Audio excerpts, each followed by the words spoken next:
자, 29장 아까 제가 전체적인 맥락은 얘기했습니다. 다시 한번 보겠습니다.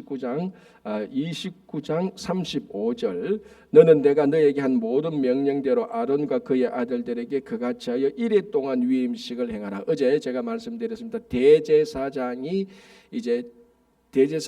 위임식을 하고 그 다음에 이제 위임식을 마쳐야 대제사장이 사역을 하게 됩니다. 그때 대제사장의 위임식은 일주일 걸린다 그랬습니다. 일주일 내 그러면 사역을 일주일 내 위임식을 했습니다. 굉장히 오래 한 거죠. 우리는 뭐 담임 목사 위임식 1시간 반 내지 2시간 해도 길다 이렇게 말하는데 뭐 중요한 것은 뭐 한 달을 한다, 하루를 한다. 그거보다 그 위임식을 통하여서 하나님의 영광이 드러나고 그 위임식을 통하여서 대제사장이 해야 될 일 그리고 어떤 사람인가가 완전히 드러나면 그게 좋은 위임식이죠. 자, 이 대제사장의 위임식이 일주일 했습니다.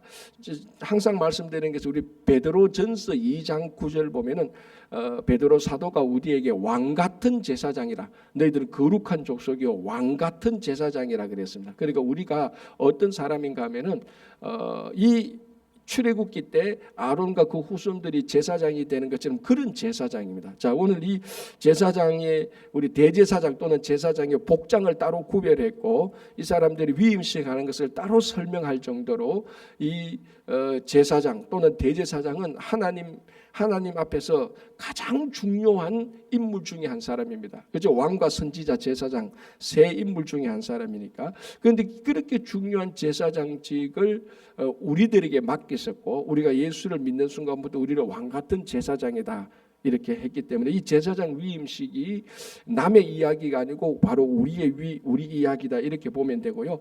일주일 동안 했습니다. 특별히 여러분 대제사장이든 제사장이라 할지라도 사람입니다. 그죠? 사람이라 하면은 이 생각이나 감정이나 말이나 행실에 있어서 반드시 실수가 있고 반드시 잘못이 있습니다. 아무리 위대한 사람이라 할지라도. 그러나 이 위임식 하는 이 기간 동안에 자기의 잘못이 있지만 이 위임식 하는 기간 동안에 의도적으로 잘못을 하는 제사장이나 대제사장은 없습니다. 그죠? 사람이 연약해서 실수는 할 수 있지만은 의도적으로 나쁜 짓을 하지 않습니다. 마찬가지로 우리가 왕 같은 제사장인데 일주일 동안 근데 이 위임식 기간이 일주일이라는 것은 우리가 한 주 한 주 살아가지 않습니까? 한 주 한 주 살아가는 이 일주일 이 기간하고 일치합니다. 7일이라는 것은 우리말로 하면 일주일입니다. 우리는 한 주 한 주 살아갑니다. 어떻게 보면 왜냐하면 우리가 한 주 지나고 주일날 예배를 드리고 또 한 주 살고 그러니까 성도의 삶에 이 중요한 단위가 뭔가 하면 7일입니다. 7일. 뭐 물론 세상 사람들도 달력을 보고 일요일부터 일월화수목금토 며칠 쉬고 며칠 일하고 이렇게 세상 사람들도 일주일 단위로 자기 스케줄을 짜지만 특별히 우리 성도들은 우리 삶의 단위에서 7일 단위는 제일 중요한 단위입니다. 왜? 그게 주일을 시작해서 한 주가 끝나는 게 7일이기 때문에 대제사장의 위임식이 7일이다. 그건 왕 같은 제사장이 우리가 7일 동안 살아가는 삶의 단위하고 일치하는 거죠. 그렇다면 무슨 말인가 하면 이 대제사장의 위임식 7일 동안에 거룩한 삶을 사는 의도적으로 나쁜 일을 안 하는 그 기간이 우리 성도들이 왕 같은 제사장이 되어서 일주일 동안 살아가는 그 기간하고 같은 것입니다. 그럼 우리가 일주일 동안 살아갈 때 우리가 부족해서 실수는 할 수 있지만은 의도적으로 나쁜 짓을 해서는 안 되는 것이죠. 위임식을 하고 있는데 지금 제사장 위임식을 하고 있는데 의도적으로 막 나쁜 말을 하고 나쁜 생각을 하고 그렇게는 하지 않습니다. 그게 우리 성도들의 평상의 삶하고 같아야 되는 것을 우리 이 대제사장 일주일 위임식을 통해서 성도가 일주일 단위로 살아가는 것하고 일치하는 것입니다. 그렇죠? 자, 36절 매일 수송아지 하나로 속죄하기 위하여. 자, 그러면 일주일 동안 드리는데 매일매일 수송아지 하나로 속죄제를 드리는 겁니다. 일주일 동안 속죄제를 7번 드리는 겁니다. 수송아지를 가지고요. 매일 수송아지 하나로 속죄하기 위하여 속죄제를 드리며 또 제단을 위하여 속죄하여. 그러니까 이 제단 번제단이죠. 앞에 나왔던 그 번제단을 위해서. 자, 이제 여기 나오면은 30장에 분향할 제단, 30장에 나오는 분향할 제단은 성소에 있는 제단입니다. 자, 제가 요거 끝나면 바로 성막 그림을 한번 보여줄 텐데, 자, 여러분 한번 생각해 보십시오. 성막은 공간이 세 공간으로 되어 있다고 생각합니다. 하면 됩니다. 성막 휘장은, 성막을 막고 있는 휘장을 열고 들어오면 뜰이 있습니다. 마당이 있습니다. 그게 첫 번째 공간이고요. 두 번째 공간은 그 뜰을 통과하면은 또 휘장을 열고 들어가면 성소가 있습니다. 성소. 여기 두 번째 공간이고요. 성소 앞에 또 나가면 휘장이 있죠. 지성소. 휘장을 열고 들어가면 그 지성소입니다. 그러니까 뜰, 성소, 지성소 공간이 세 개 있다고 보면 됩니다. 그러니까 이 뜰에는, 그러니까 성막의 휘장을 열고 들으면 제일 먼저 만나게 되는 게 뭔가 하면 번제단입니다. 번제단. 거기서 이제 제사장의 도움을 받아서 그 성막에 들어온 사람이 양을 드리고 송아지를 내서 제사를 드리는 겁니다. 그 번제단을 통과하면은 무엇이 있는가 하면은, 오늘 이제 여기 30장 17절에는 물두멍이 있습니다. 노스로 만든 물두멍. 그거는 뭐냐 하면은 번제단에서 제사장이 제사를 드렸지 않습니까? 짐승을 잡고 피를 내고 하지 않습니까? 그렇게 하다 보면은 피도 묻고 여러 가지 이런 것들이 많이 묻습니다. 그러면 그 물등에서 제사장이 손과 발을 깨끗하게 정결하게 합니다. 왜냐하면은 뜰 다음에 무슨 공간이, 두 번째 공간이 뭐라 그랬죠? 성소라 그랬습니다. 성소에는 일반 유대인들이 못 들어갑니다. 누구만 들어가죠? 제사장급 이상. 그는 제사장과 대제사장만 성소에 들어갈 수 있습니다. 자, 성소에 들어가는 휘장을 열고 성소에 딱 들어가면 제일 앞에 딱 보이는 게 뭡니까? 그게 분향단입니다. 그게 30장 1절에서 10절에 나오는, 아직 설명이 안 됐는 그 분향단이고요. 분향단을 딱 보고 오른쪽을 딱 보면 여기에 뭐가 있습니까? 떡상, 진설병 떡상, 상 위에 12개의 떡을 진설해 놓은, 디스플레이해 놓은 떡상이 있고, 왼쪽을 보면 이쪽에 뭐가 있습니까? 등잔, 메노라. 그러니까 가지 3개가 있고 중간에 1개 있는, 합해서 7개 있는 등잔이 있습니다. 자, 여러분들이 제사장이라고 하고 성소 휘장을 열고 딱 들어갑니다. 딱 들어가면은 분향단이 있고, 여기 보니까 떡상이 있고 떡 12개가 있고, 왼쪽에 보면은 메노라, 큰 그 등잔대가 있습니다. 요게 이제 성소의 공간, 두 번째 공간입니다. 요까지는 제사장만 들어올 수 있고, 이제 거기 분향단을 통과해서 지성소 휘장을 열고 안에 들어가는 사람은 딱 한 명이라 그랬습니다. 그죠? 1년에 한 번 한 명이 들어갑니다. 그 지성소죠. 거기 지성소를 들어가면 뭐가 있다 그랬습니까? 언약궤가 있다 그랬습니다. 언약궤 윗자리를 속죄소라고 그랬습니다. 그래서 성막은 세 공간, 뜰, 성소, 지성소로 들어가는 거예요. 이렇게 되어 있습니다. 뜰에는 무엇이 있냐? 번제단이 있고 물 노뚜멍이 있습니다. 뜰에는. 그죠? 이제 그래서 백성들이 이 성막을 열고 와서 이 번제단에서 매일 이제 38절 보면은 아침 저녁으로 이 번제단에서 제사 드리는 것을 얘기해 주고 있는 것입니다. 그러니까 우리 단 그러면은 번제단이 될 수도 있고, 뜰막에 있는 번제단이 될 수도 있고, 성소에 있는 분향단이 될 수 있습니다. 우리가 제단 그러면 무슨 제단이 많지 않습니까? 번제단일지 분향단일지 그런 것도 우리가 좀 구별해야 될 필요성이 있고요. 자, 여기 이제 36절에 매일 수송아지 안으로 속죄하기 위해서 드리는 제단은 번제단입니다. 이 제단도 매일 거룩하게 해야 되는 것이죠. 자, 그래서 한번 보십시오. 37절 보시기 바랍니다. 너는 이래 동안 제단을 위하여 속죄하되, 번제단을 위해서 속죄하되, 그리하면, 자, 이것을 어떻게 하면 수송아지로 잡아서 그 제단을 위해서 속죄하여 깨끗이, 그것에 기름을 부어 그 번제단에 기름을 부어서 속죄하게 하는 겁니다. 자, 이게 왜냐하면 번제단에서 짐승을 잡아서 제사를 드리지 않습니까? 그러니까 짐승을 잡아서, 그러니까 이 짐승이 사람들이 죄를 가지고 죽는 짐승들입니다. 그러니까 이 짐승을 잡는 그 번제단도 죄에 대해서 오염이 되는 것이죠. 그래서 매일 죄에 대해서 오염되는 번제단도 기름을 부어서 거룩하게 해야 되는 것입니다. 그렇죠? 다 그런 의미에서 매일 번제단에서 번제를 드리고 그리고 이 번제단 자체도 기름을 부어서 거룩하게 하는 것입니다. 그걸 말하는 것이고 37절 마지막에 보시기 바랍니다. 그리하면 지극히 거룩한 제단이 되니 제단에 접촉하는 모든 것이 거룩하리라. 제단에 접촉. 자, 그러니까 번제단을 어떻게 됐습니까? 거룩하게 했죠, 기름으로. 이 제단에 접촉하는 게 뭡니까? 짐승 아닙니까? 그래서 짐승이 이스라엘 백성들의 죄를 짊어진 짐승이 번제단에 와서 접촉하면은 이게 거룩한 제물이 되는 겁니다. 그렇게 해서 번제단에 드린 제사가 또 하나님께서 받아들이기에 합당한 제물이 되게 되는 거죠. 그래서 이 제단을 거룩하게 해서 거룩한 제단에 접촉하는 것은 다 거룩하라 이렇게 되는 것입니다. 자, 여기서 우리가 신앙의 중요한 의미도 발견할 수 있지 않습니까? 우리가 이 교회와 성도들이 매일매일 하나님 앞에서 거룩하게 돼야 되는 겁니다. 기름으로. 그게 이제 우리가 신약의 용어로 말하자면 성령의 기름 부음을 받아서 우리가 하나의 제단처럼 번제단처럼 매일매일 거룩하게 돼야 되는 겁니다. 그러면 우리가 갈 때 이 번제단에 접촉되는 거룩하게 된 제단에 접촉되는 것은 전부 다 거룩하게 된다고 말했습니다.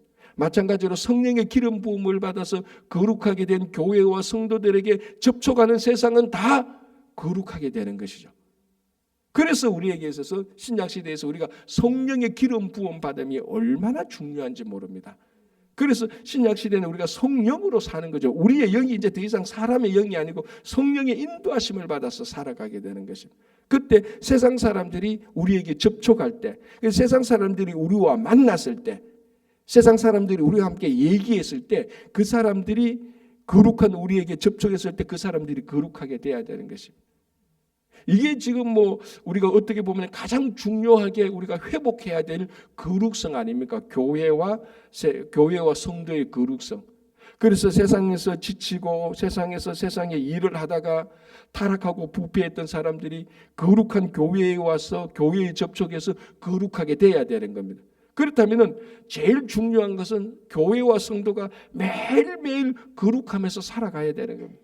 성령을 사모하고 성령대로 살아가고 내 뜻과 내 탐욕대로 살아가는 것이 아니고 하나님의 영으로 살아가게 돼야 되는 거예요. 번제단이 기름으로 매일매일 거룩한 것처럼 여기서 매일 기름을 부어서 매일 제단을 거룩하게 하라 그랬습니다. 그래서 우리들도 매일매일 성령의 기름을 받아서 교회와 성도가 거룩하게 될 때 우리의 접촉하게 되는 세상이 더 거룩하게 되는 것입니다. 그렇죠? 자, 38절부터는 매일 드릴 번제. 그래서 나중에 성막이 성전으로 완성되지 않습니까? 이것이 여기서 하루에 2번씩 매일 제사를 드렸습니다. 뜰을 내서 성막 문을 열고 휘장을 열고 들어오면 제일 앞에 보이는 번제단에서 아침에 제사 한번 드리고 저녁에 제사 한번 드리고 이것을 성전이 있는 동안 계속해서 그렇게 했습니다. 이게 언제 멈추죠? 성경 상식. 이게 이 제사가 언제 멈춥니까? 그러면 성전이 없으면 이거 못하죠. 그래서 언제 멈추냐? 남유다가 바벨론에서 멸망했을 때. 왜냐하면 멸망해서 이 사람들이 바벨론으로 포로로 가고 거기서 성전이 무너졌으니까 그 사람들이 하나님 앞에서 아침 저녁으로 번제를 못 드렸습니다. 이게 기원전 BC 586년 또는 587년 바로 그때지 않습니까? 그때까지는 계속해서 성막이 있을 때 성전이 있을 때 하루에 아침 저녁으로 제사장이 가서 양을 가지고서 아침에도 제사 드리고 또 저녁에도 제사 드리고 그렇게 했던 겁니다.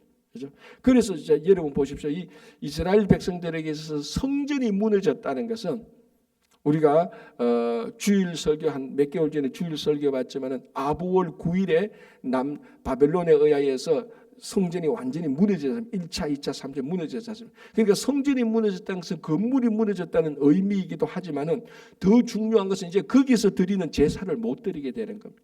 매일 드렸던 제사를 못 드리게. 우리가 잠깐 코비드가 터져가지고 교회에 못 왔지 않습니까? 집에서 가정 예배 드렸지 않습니까? 그때 우리가 이런 것들 비슷한 경험을 해봤습니다. 그렇죠?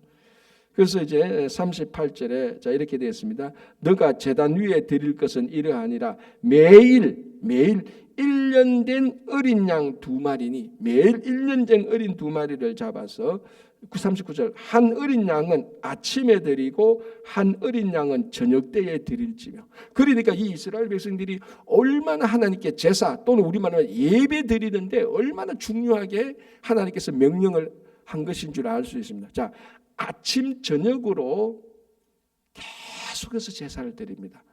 여러분, 우리가 훈련한다는 것 있지 않습니까? 한 사람이 가장 잘 훈련되는 것은요, 그 훈련돼야 될 그 내용들이 몸에 자동적으로 본능적으로 새겨져야 되는 것입니다. 자, 예를 들어서 권투 선수들이 훈련을 하지 않습니까? 뭐 치고 주먹으로 치고 피하고 이렇게 하지 않습니까? 여러분 생각해보세요. 그럼 권투 선수들이 링에 올라가서 자기가 배운 대로 상대방이 오른쪽으로 치면은 이 상대방이 오른쪽으로 치는구나. 그럼 나는 왼쪽으로 피해야지 하고 그런 생각을 하고 피하는 선수는 아무도 없습니다. 링에 올라가면은 생각이 없어요. 그냥 몸이 나가고 저쪽에서 다리가 날라오고 몸이 날라오면 본능적으로 피합니다. 그죠? 그러니까 우리 코치님이 오른쪽으로 다리를 찰 때는 이렇게 피하고 뭐 왼쪽으로 쳐라 그래서 이 사람 이 선수가 오른쪽으로 나를 공격하는구나. 그럼 내가 왼쪽으로 쳐야지. 그 생각. 그러니까 링에서 싸움하는데 그런 생각할 텀이 있습니까? 선수가 오른발로 차네 나는 왼발로 피해야지 할 때 입이 박살나고 없는 거죠. 그럼 뭐냐? 본능으로 움직이는 거예요. 본능으로. 그러면 이렇게 말합니다. 목사님 그럼 본능으로 움직일 것 같으면 뭐 하려고 훈련합니까? 뭐 하려고 코치들이 본능으로 움직일 건데 본능으로 움직인다는 것은 생각을 안 한다는 것 아닙니까? 본능으로 움직일 건데 뭐 코치님이 오른발이 오면 왼쪽으로 펴라 그런 설명 뭘 합니까? 라고 이렇게 말하죠. 그런데 훈련이라는 것은 본능 속에 새겨 넣는 겁니다. 그게 훈련이에요. 가장 잘 훈련된 사람은 코치가 말하는 모든 내용들이 본능 속에 녹아 들어가는 겁니다. 그래서 상대방이 칠 때 녹아 들어간 본능에 의해서 움직이는 것이지 생각에 의해서 움직이지 않아요. 생각에 의해서 움직이면 이미 KO 패당하고 끝나는 겁니다. 늦죠.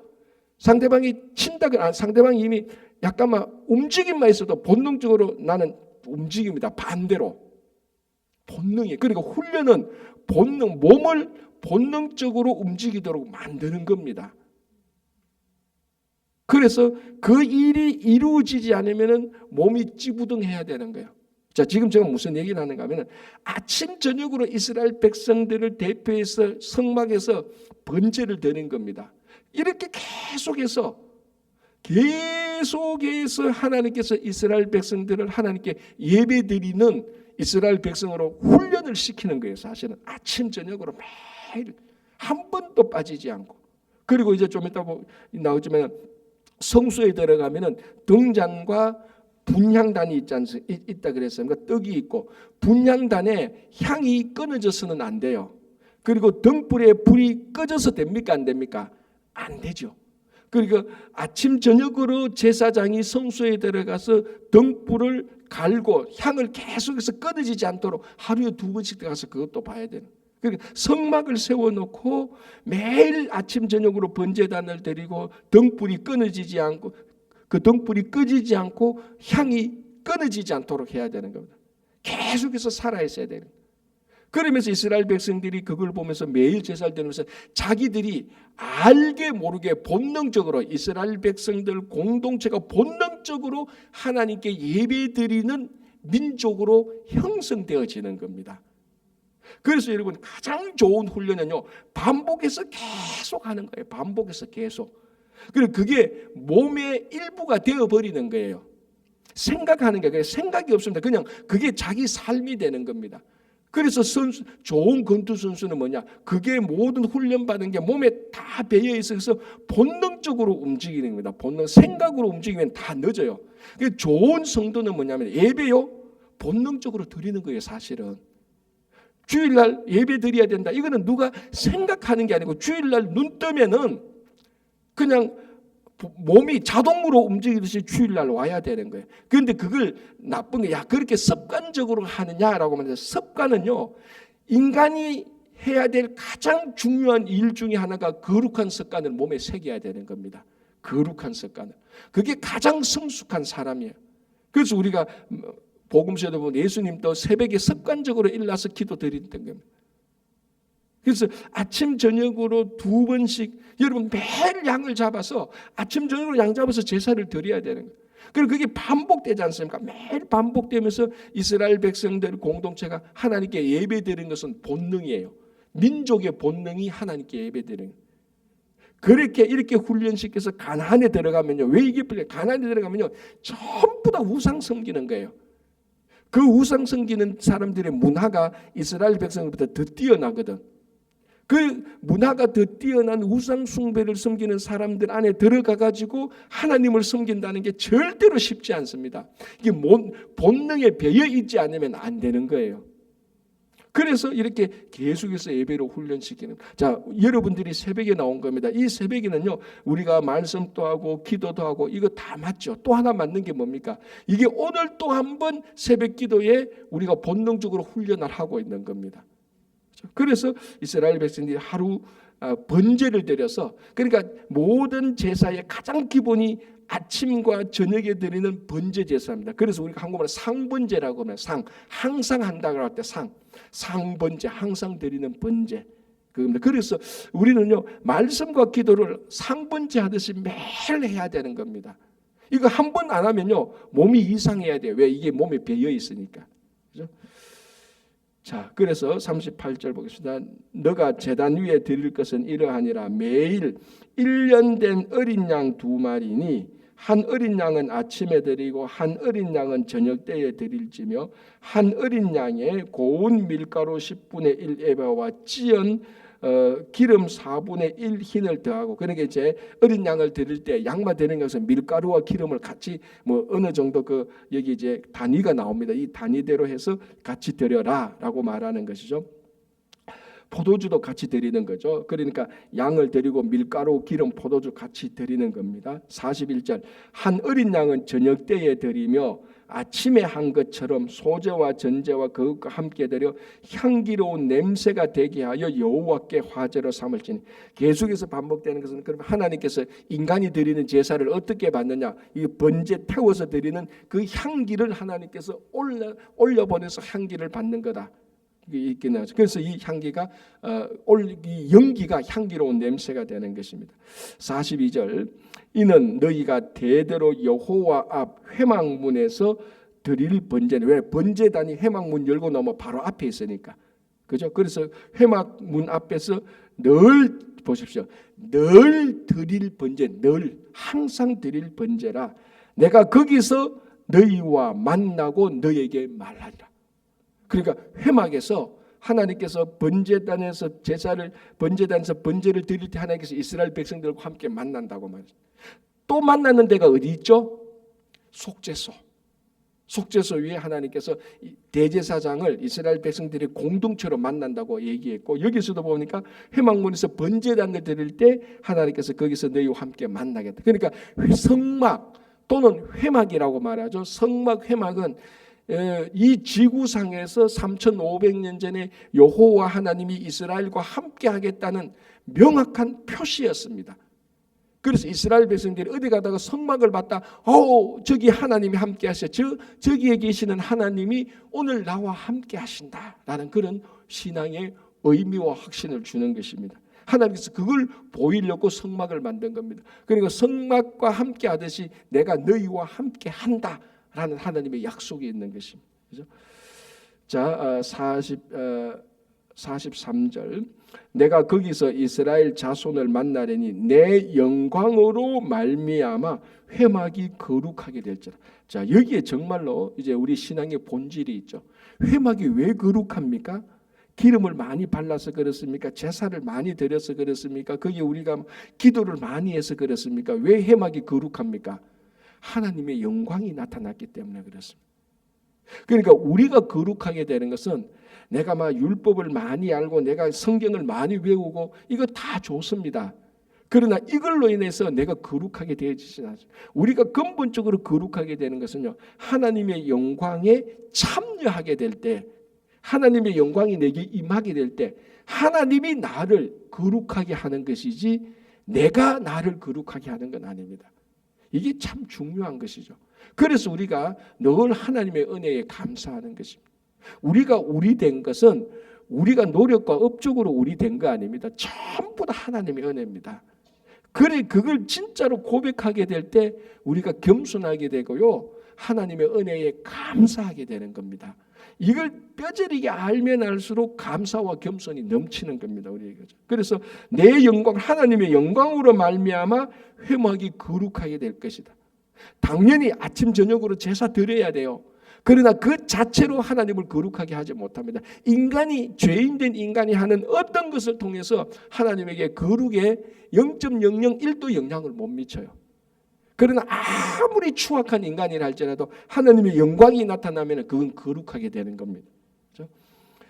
자, 44절 내가 그 회막과 제단을 거룩하게 하며 아론과 그의 아들들도 거룩하게 하여 내게 제사장 직분을 행하게 하며 내가 이스라엘 자손 중에서 그하여 그들의 하나님이 되리니 그들은 내가 그들의 하나님 여호와로서 그들 중에 거하려고 성막을 통해서 그들 중에 거하려고 그들을 애굽 땅에서 인도하여 낸 줄을 알리라. 나는 그들의 하나님 여호와네. 그러니까 이 성막을 통하여서 또 무엇을 알 수 있는가 하면은 하나님이 우리를 애굽에서 건져 주셨다.